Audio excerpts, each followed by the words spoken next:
आज दो फोरमों की ओर से जो मोर्चा शुरू किया गया है उसको 13वां दिन हो गया है जो शंभू और खनौरी पर लगा हुआ है। और आज हम WTO के मुद्दे के ऊपर, विश्व व्यापार संस्था के ऊपर बात करेंगे कि किस तरह से खेती सेक्टर को विश्व व्यापार संस्था प्रभावित करेगी। इसलिए शंभू पर और खनौरी पर बड़े बुद्धिजीवियों को बुलाकर इसमें आम किसानों से अपनी स्टेज से चर्चा होगी।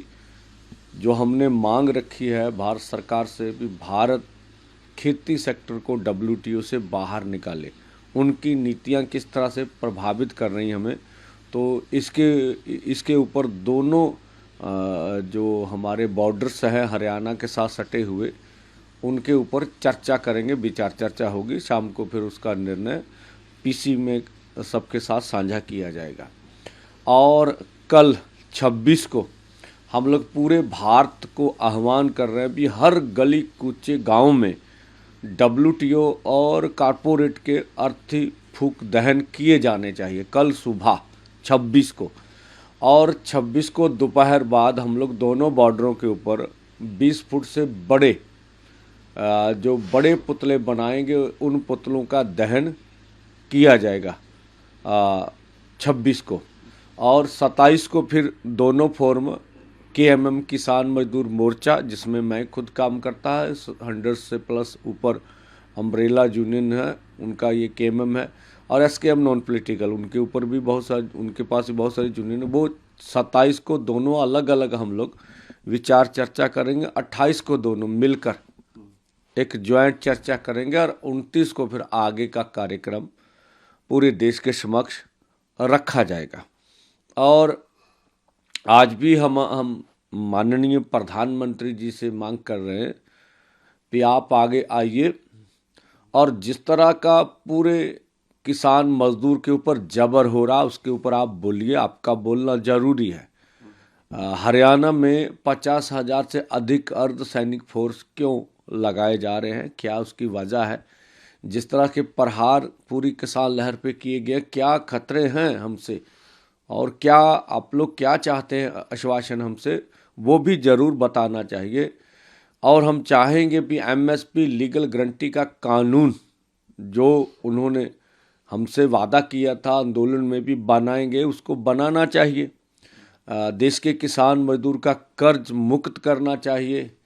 इसी तरह से गन्ने का भाव जो है C250 100 के हिसाब से मिलना चाहिए।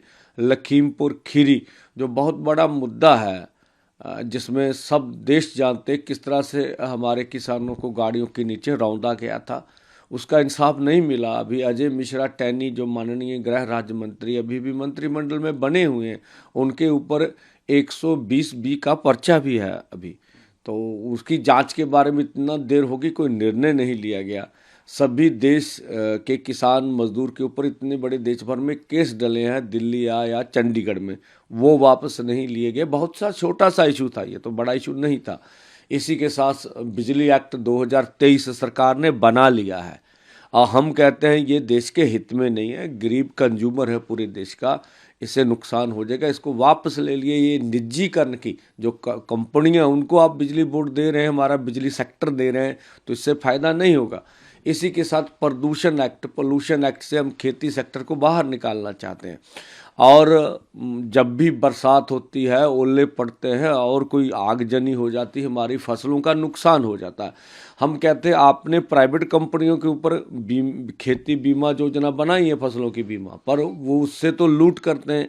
अकेले महाराष्ट्र में ही 57,000 करोड़ रुपया कंपनियों ने प्रीमियम ले लिया, कुछ नहीं दिया। हरियाणा के किसान हमारे साथ बैठे बोलते जब प्रीमियम लिया और जब हमारी फसलें मर गई तो हमारा प्रीमियम वापस कर गई हैं कंपनियां। तो बहुत से सबूत पड़े, सरकार अपने प्रीमियम सरकार बीच में खड़े, सरकारी तौर पर फसलों का बीमा बने, ये हमारी मांग है।